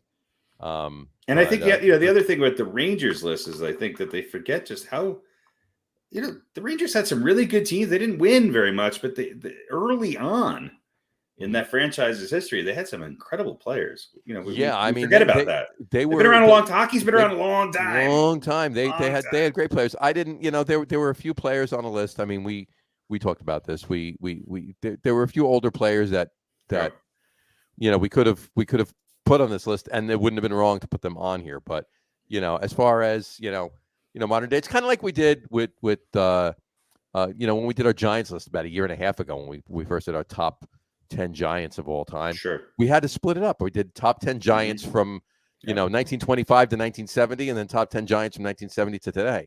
Yeah, because it's 2 different eras, and it's really difficult to pick 10 across 100 years. Yeah. It really is. So, but yeah. So there you have it. That. But let's move on to the Devils. We're gonna kick it off with number 5 is gonna be Mr. Ken Danico. Kenny Danico. Moving on to number 4 is Mr. Scott Niedermayer. Moving on to number 3 is Patrick Elias. Number 2 is Scott Stevens. And the number 1 Devil on this list is no, it's not Glenn Chico Resch. It is I'm kidding. It is Mr. Martin Brodeur. Marty Brodeur. System goaltender. There you Did go. Chico Resch ever play for the Rangers? Because he played for the Islanders and the Devils. He played for the Islanders and the Devils. He was he played the original Devil because he was on the Rockies. Right. Yeah. So did he ever play for the Rangers? He did not. Okay. He did not. He didn't have the New York trifecta. It would have been something. There is one player I think he's played for there was one player I think who won a cup with both the Islanders and the Rangers. Maybe I'm wrong in that. Player, let's find out. Talk amongst yourselves while I search.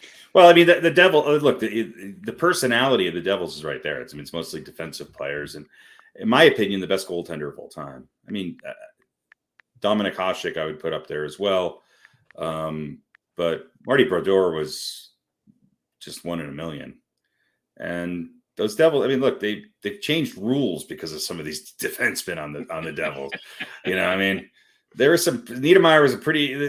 These guys knew how to lay some wood. There have been 11 players to play for all 3 New York teams. Yeah, but there's one I think who won a cup with. Yeah, I can't remember. That's interesting now. Yeah. Patrick Conacher, Mm-hmm. Joel Bouchard, Aaron Asham, Mike Motow, Kevin Weeks, Michael Grabner, P.A. Parento, Mike Dunham, Vladimir Malakov, Of course. Sergei Oh, yes. Nemchinov, and I don't know why I didn't remember this, Mr. John Van Beesbrook. John Van Beesbrook. Wow. Ah. The Devils have 3 cups. Devils have 3 cups. Three cups. I mean, they were in 4, right? Yep. Because they lost to the Avalanche. So, I mean, considering the Devils were maybe the most consistent for that span of time, there was a pretty good amount of time between cups, right? Wasn't it like 96 to 2004 or something like that? 95 to 2. Yeah, well, I mean, they were 94 even. I mean, the Giants. The Giants beat them in the World Series now. Yeah. I remember that series. Yeah. Patrick Elliott just pitched a A no-hitter. lot of time in the penalty box. To win the NBA championship. It was Claude great. Lemieux got thrown out of the game for stealing second base, literally. Yeah. Just left. But the Rangers beat the Devils in the Eastern Conference Finals Yeah, that's right. to go play the Canucks in the Cup. That's right. So 94 on they were there. So Yeah. but And the poor Islanders, boy, I really hope. Last year was not this past year, but the year before was a little bit of a tease. I thought maybe they had something going where they would, be able to improve upon that. But who knows? We shall see. Right. They have a hard time holding on to really good players in Long Island right now, or Brooklyn, or wherever the fuck it is. no, they're back in Long Island. They're playing Long Island now. Well, I think they still have a couple of years that they have to Play a play few some games. few games in Brooklyn, kind of thing. No. But yeah, they have their new home out on the island now. Yeah, they patched the roof on the Nassau Coliseum. No, they have it's a new building. I know.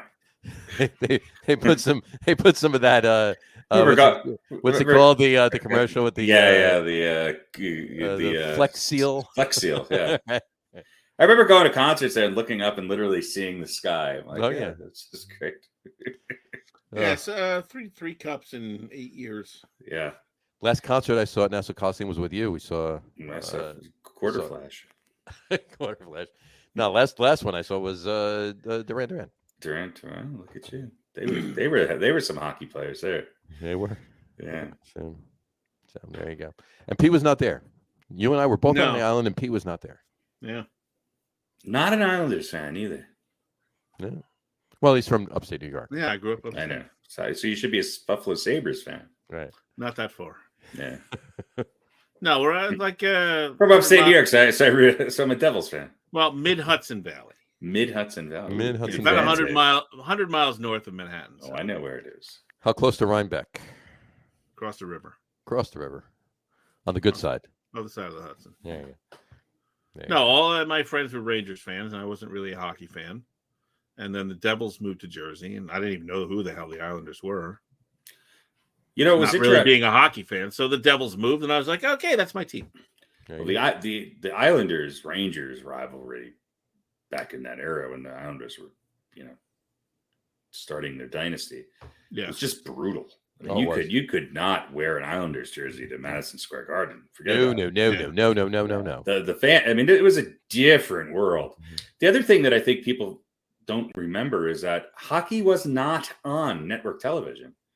So you had to have this thing called cable television, which nobody really had yet Mm-mm. in mass to watch the games, Weren't there some Islanders games back in the day on Channel 9, though? No, the Rangers were on Channel 9. Okay. I remember watching hockey on Channel 9. So. I think there was a few Islanders games on, but not very many. And then you had to wait till the playoffs, and even deep into the playoffs for them to be on regular television, and sometimes it was delayed. Right. So yeah, it was a big reason why hockey fans were the ones who were kind of leading the way with cable, because they, you had to. But there was I also remember what got me into hockey quite a bit was ESPN in its early days. Once we did start to get cable, they had a lot of hockey shows on. They showed a lot of hockey games. They had a lot of This Week in Hockey, and Yep. it was just they were really promoting it quite a bit on cable. So there wasn't as much overall sports coverage on ESPN back then as there was. So it was kind of an underground. It was kind of an underground sport. It was very limited. Not just hockey, but ESPN was very limited back in the day. It was, and Chris Berman was there from day one too. Oh, they used to shut off at night. Yeah. Yeah. Well, I mean, like every other channel at that point, I mean, who doesn't remember, well, younger people obviously, but who doesn't remember sitting there at 2:00 in the morning, can't sleep, and the TV channels, signing off and playing the Star Spangled Banner, and then going to the test pattern. Yeah. Right after the Whiz commercials. Right after all of the Whiz. The Joe Franklin show. The Joe Franklin show. Yes. The Joe Franklin show. Just shortly after the Uncle Floyd show. Uncle Floyd first, then Joe Franklin. Right. Exactly. So, but anyway. All right. Those are some pretty good hockey teams. Some great hockey teams. I got one Martin Brodeur story for you. I was doing I think you know the story. I was doing a TV local, not a local, a regional Ford commercial. I was doing a Whiz commercial. I was doing a Whiz. I was taking a Andy Whiz. Pettit, we're doing a Nobody Beats a Whiz commercial. Martin Brodeur walks. Why don't we get Martin Brodeur, somebody whose English is a second language? Me and Eddie Richter were doing. Now he would still sound more intelligent than we were doing a regional Ford spot, and we had Martin Brodeur on. It was save time, save money, and he was in goal, and he was saving pucks getting fired at him. We had that, and then we did the close up of him, and he had a little segment of like a 10-second where he actually talked, and wrote out cue cards with big text and everything else, so you could just read everything. Boom, boom, boom, and somewhere I have a videotape with him looking at me, because it was the 30th, 35th, 40th take. And he looked at me and he says, John, I'm a hockey player. We're not that smart. And I'm French Canadian to boot. So it was pretty good. Yeah, you trying to get Martin Brodeur to do 40 takes? It might not have been 40, but it was a lot. It was a lot of takes. But he got it right. He got it. He came around and got it. But what was funny too is there was a bunch of us firing the pucks at him on the ice so that he could save him. We were just getting that footage. We got a bunch of footage or whatever. One guy actually snuck a puck by him. So he literally did like a lap for about 10 minutes. I scored a goal on Martin Brodeur. So anyway, so that was good. But all right, that brings us to this week's Old Balls. All right, why don't you tell us who this week's Old Balls is? Well, this week's Old Balls is my favorite hockey player of all time. He's fictional, and his name is Ogie Oglethorpe.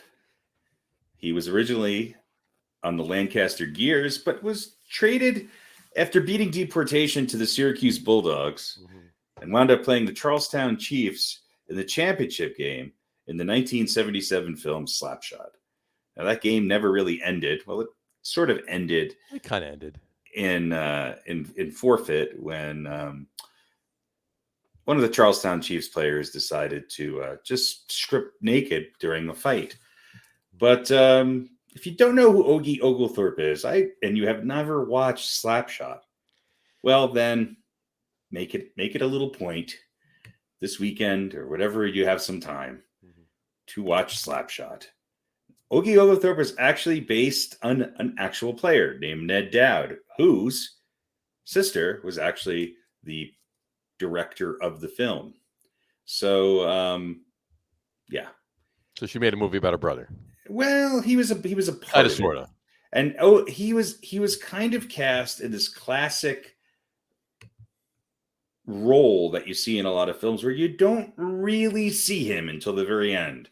You hear about him, Oglethorpe. but you don't see him until the championship game when he comes on the ice. So anyway, a little bit of humor here for this week's Old Balls. It could have been Barry Beck. Barry Beck was kind of the Ogie Oglethorpe of the Rangers. There you go. But Beck is back. And I also thought maybe we should, do the Ooh La La Sassoon commercials for the Rangers. Oh yeah. But Gilbert. But instead, Ogie Oglethorpe was this week's recipient of Old Balls and our first fictional athlete, who is an actual athlete, but portraying a fictional one in what I consider the best sports film ever made. There you go. That's this week's Old Balls. Old Balls. All right. Sounds good to me. Yeah. So that was a good list. That's the last time we'll ever do hockey. That was probably that's the first and last time overall, we'll do hockey there. So we were, for a list of 15 people, this was probably The Islanders the and closest the we've Devils ever been were, to solemnity across the board, right? Yep. I have to agree with that. Even on the Islanders and the Rangers, we had almost all the same people. Yep. I was the outlier again. Yeah. Although it was good to see Mr. Bathgate on your list there, Harry. That's right. One of the Devils too that I remember only because he was also out here in Colorado was Claude Lemieux, and that guy could have been a character in a film. Oh yeah. Hockey's, we still have some characters, but now it's guys eating cookies on the bench as opposed to literally being dragged out of a bar at 3 a.m. Yeah. Well, maybe we'll do another hockey list at some point. Oh, I'm sure we'll do another hockey list at some point. It was fun. I enjoyed this list. I did. Well, another couple of weeks we'll get back to maybe we'll do a couple of. We haven't done any baseball this year, so we'll do a couple of baseball before we get back into football. So we should do a couple of interesting ones. But the quizzes have always been baseball since we started them, so kind of involved a little bit there. So anyway, cool. All right. I hear that we have an over/under. Unless you have anything you want to talk about prior to just one thing I want to mention. It's kind of a feel-good story. So I guess during the last Iditarod. Feel the good. Iditarod? The Iditarod? You wait. Well, hold on. You did a rod? We'll edit More than that one. out.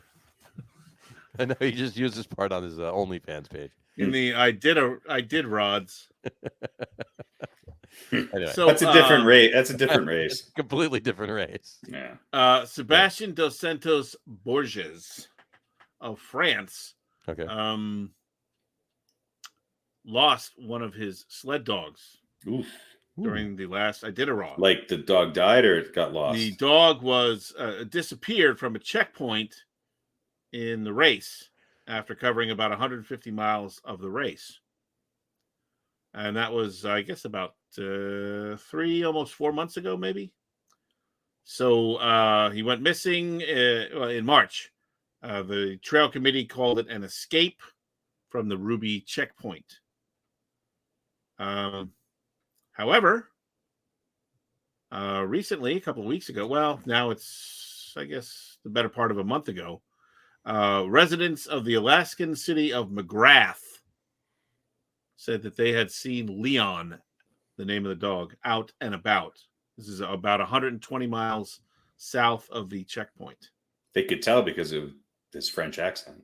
Well, he was attached to a sled, I guess.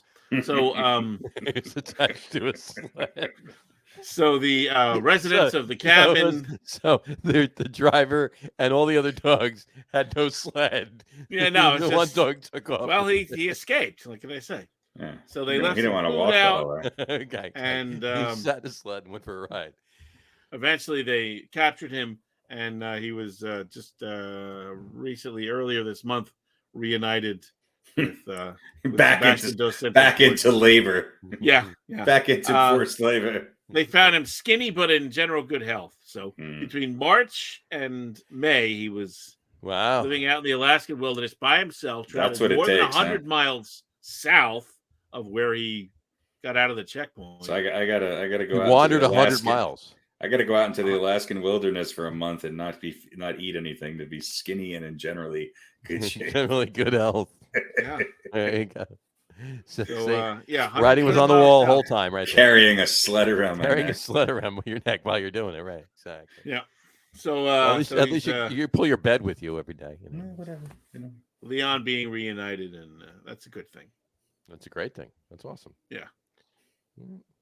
So that's Not it. sure how I feel about those dog races. I'm not sure it's all that.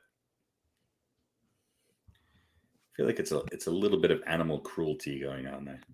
You know, I kind of feel the same way. There's been a couple of documentaries about them, Yeah. and I don't know if it's a case where the dog doesn't know anything else, and so they're excited, and that's what they love to do. You know what I mean? Right. Or it's just It's like the greyhound personality racers. of because you can't just take any dog and make it a sled No. dog. No. They have a certain type of person, and they just love to run. You know, that's what they're on. And all of these mushers that I've seen on these films and they talk to, and you know, they don't seem like cruel people. You know, No. they love dogs Neither- more than most people do. But it's Sure. a weird situation because you're like, well, they wouldn't do that on their own. So it's No. kind of hard to say, you know, is it that situation where this is all they know? So they think this is the greatest thing. They don't know what it's like to lounge in a pasture, or you know. Do you think when they're broadcasting the Iditarod, they have some old ex dogs that kind of comment on it? You would think they would have them. Yeah. What do you think, Old Archie? dogs. It can't be that old, I guess.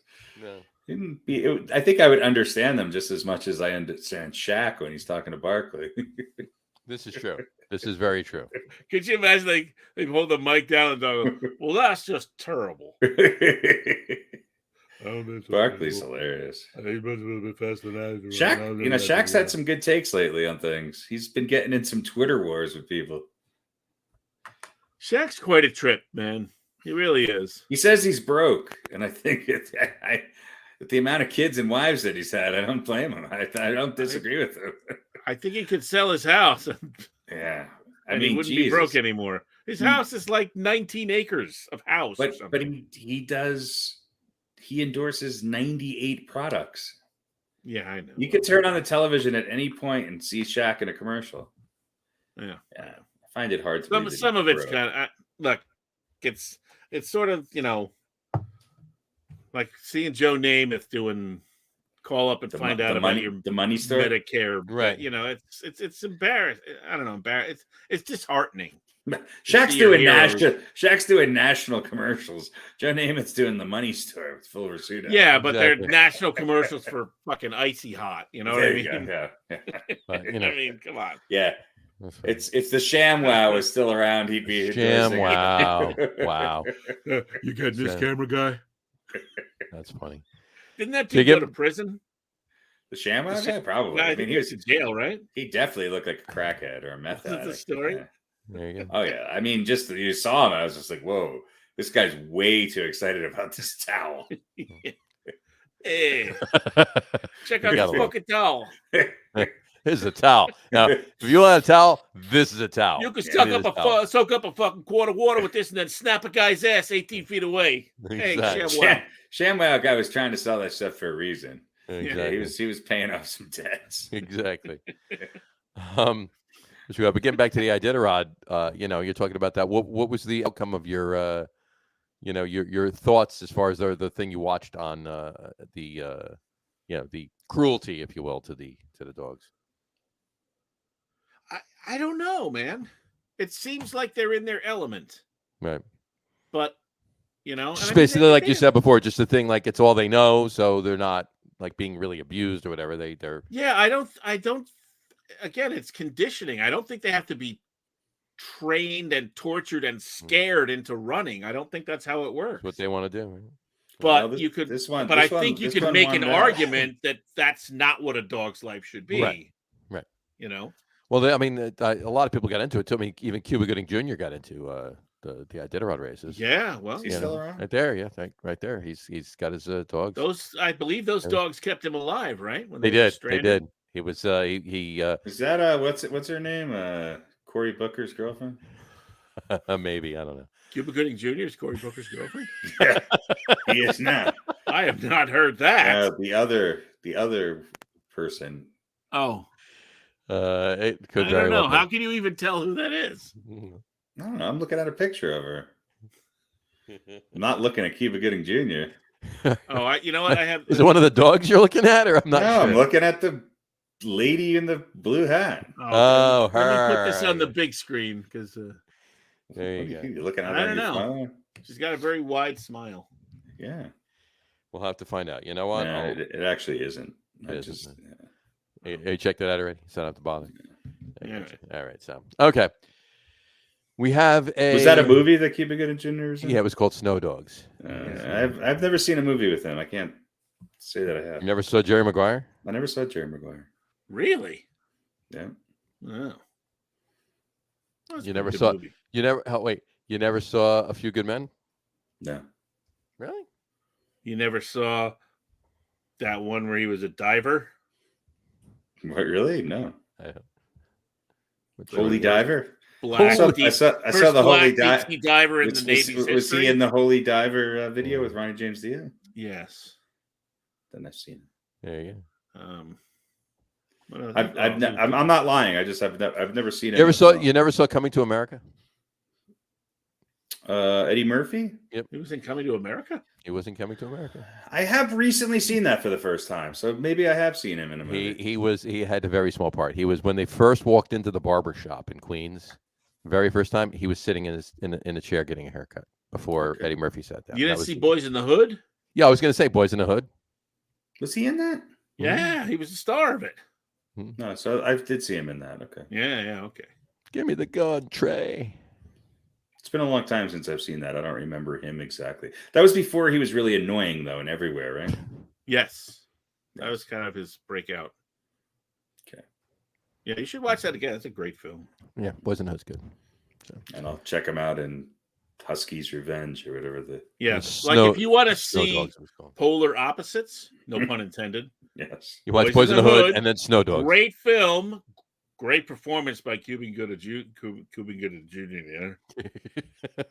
The movie with the dogs in the snow, Great performance horrible by the piece of dogs. shit, and Great mailing it in with stamps galore. There you go. All right. Well, there you go.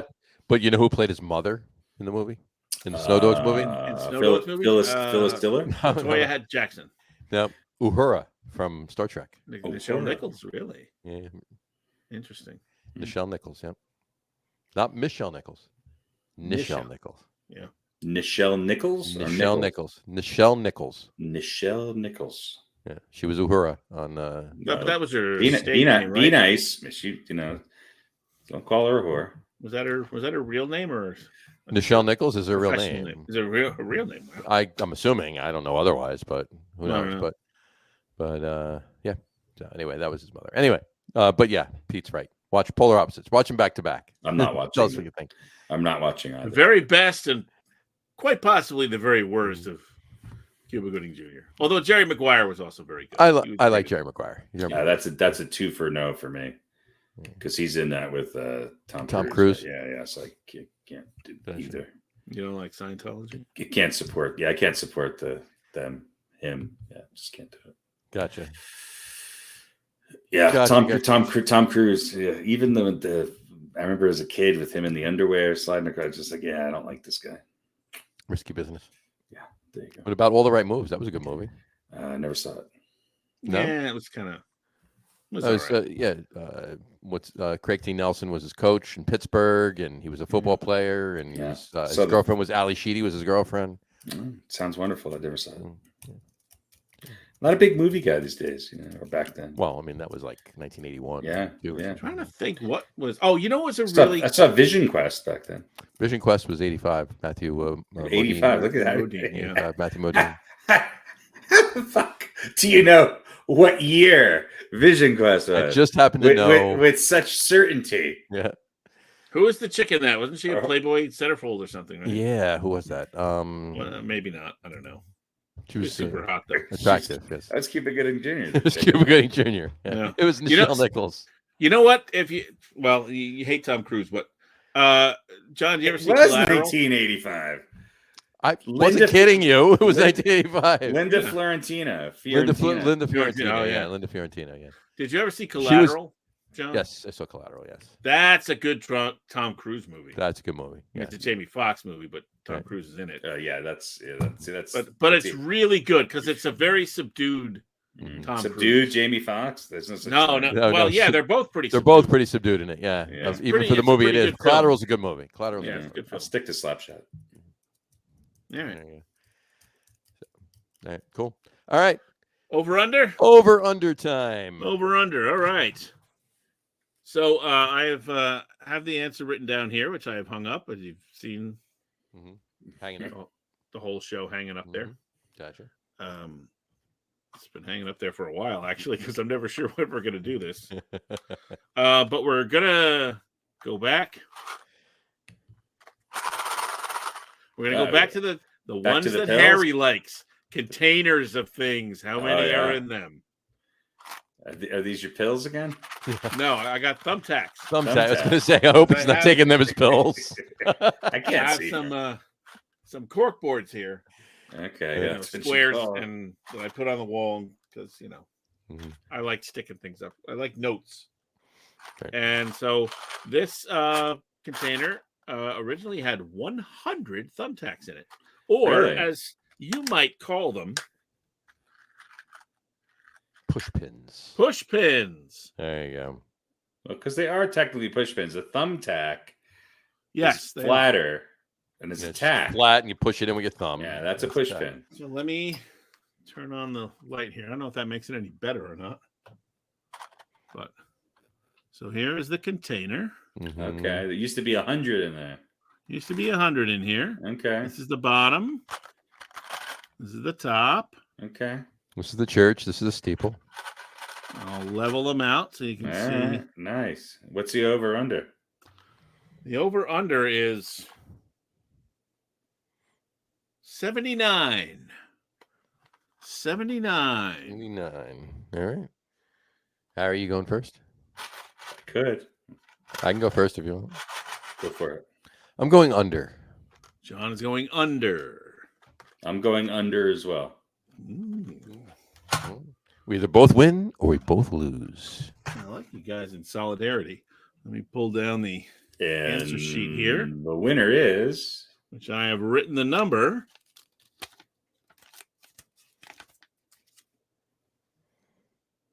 Which you can't read. Can't read it. 82. 82. 82. All right. We both So lose. close. You know what? I probably would have given it away, but here's a look at the. Oh, I'm not even using this camera. That's hilarious. I'm using the laptop camera. I had no idea. Where was that camera? Well, it sits on top of the laptop. Sits on top it was of under the desk. That's hilarious. There you go. Oh, you just changed so your close. changed your haircut that quick. Wow. Yeah. You look confused and like you smelled something bad.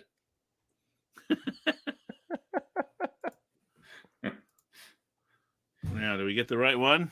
Yeah, there we go. There we go. All right. So here's the cork boards on the wall Very nice. with the thumbtacks. Where's your velvet lounge that you use for your OnlyFans? That has been transferred to the basement. Oh, he's got a lair down there. You got room for a bigger production crew. Well, I had a few pieces of equipment come in.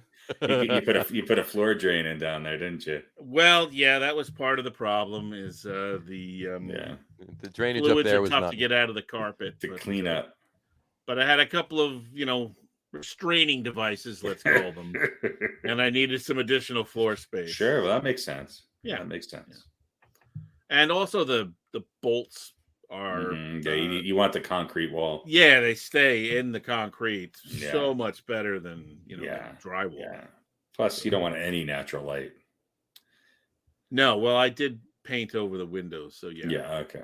Yeah. Without an external light source. I mean, we do have the furnace pilot light, but That's that's about not it. really enough to navigate Right. the entire. Right. So expanding. And now there's room for the Zamboni. Yes. And now there's Yes. room for the Zamboni. I actually have the old fridge down there, and I'm working on some big blocks of ice. Like fill up the whole freezer with a bag of water. Has anybody turned a riding mower into a Zamboni? I wish they did. Isn't that a good idea? That is I a think good that's idea. a great idea, actually. Yeah. Maybe that's that's my Just have next. to put some Pick- pads on the blades, right? pick- Some sort of a. Yeah, pick your favorite team, and then when you're out cutting your grass, it could look like you're the Zamboni driver for the, New Jersey Devils. That's a New good Jersey idea. Devils Zamboni driver. There you go. Well, congratulations, you both lost. 82. That was deceiving. It was a close one, as they always are. Yeah, It was deceiving. It really was. Yeah. So, there you go. that's kind of tough to tell. But it's so exciting. Well, I like the over under. It's what I look forward to. I do. I look forward to them too. All right. That and the quiz, which Hall of Famer are you not going to put on your list? Well, it's tough. I mean, that's the idea, right? You got to get Right. 6 really good names and pick 4 of them from the 6. Jason Yeah. Garrett. It's not like I'm going to give you. It's not like, okay, we're going to do pitchers. I'm going to do Jacob deGrom, Max Scherzer, Garrett Cole, Justin Verlander, and then we're going to do Steven Matz and whatever else. It's not putting Grumpy Adams. Grumpy Adams. Not putting Steven Matz down by any means, By the but, way, Justin Verlander's having a hell of a year. yeah. How old is he? I mean, He's seriously. not as old as you think, but he's not as young as you would think his numbers No. are showing. Exactly. Damn. He's a lot younger than Grumpy Adams. Grumpy Adams. Grumpy Adams is Grumpy fun. Adams is great. I mean, he lost that one arm and just switched hands. Exactly. His ERA was 16.7, but he pitched full games. But they gave him run support, though. I mean, they scored like 30 runs. Yeah. They The scored average 30 runs the whole scored year. Per game when he pitched was 17. So He was 3-23 that last year, but 17 complete games. yeah, but they lost by an average of 0.8 runs That's right. in his That's starts. That's right. There you go. That's right. So, all right. All right. We good? I think We're that'll good. do it. I think that'll do it for the week. All right. On that note, we'll wrap up the show for today. We want to thank everybody for watching. And for those of you just listening to the audio podcast, thanks for listening. Don't forget to try that again. Don't forget to visit our website, www.getonwithitpodcast.com. That's getonwithitpodcast.com. We have a website? Awesome. Yeah. And please remember, like us That's and really follow good. us on all of our social media, Facebook, Twitter, Instagram. Just search for the Get On With It podcast. And of course, all of our shows are available on YouTube as well on the Log Room channel. Remember, we go live with the video podcast on both Facebook and YouTube every Wednesday night around 7:30 Eastern time. And for those of you who just want to listen to the audio podcast, you can do so on Apple Podcasts, Spotify, TuneIn, Stitcher, Google Podcasts, Amazon Music Podcasts, and iHeartRadio as well. And if you haven't done so already, please subscribe to one or more of those feeds and you'll never miss a show. Again, thanks for following along with us. Have a great rest of your week. Have a wonderful weekend, and we will talk to you next week, folks. Take care. Cheers.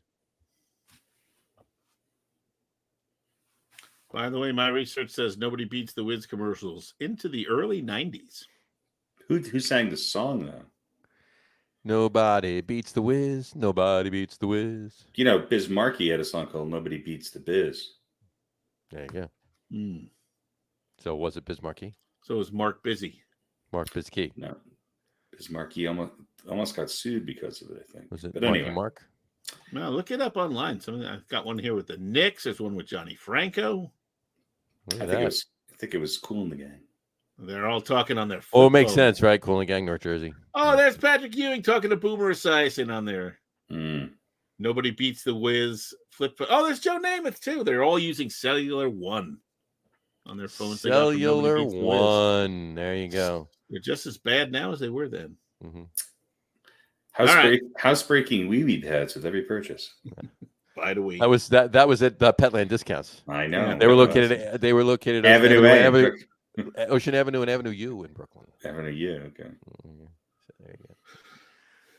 Gotta love it. We got to do a Which I think nostalgia show. I think I drove past the other day. Mhm. Avenue U.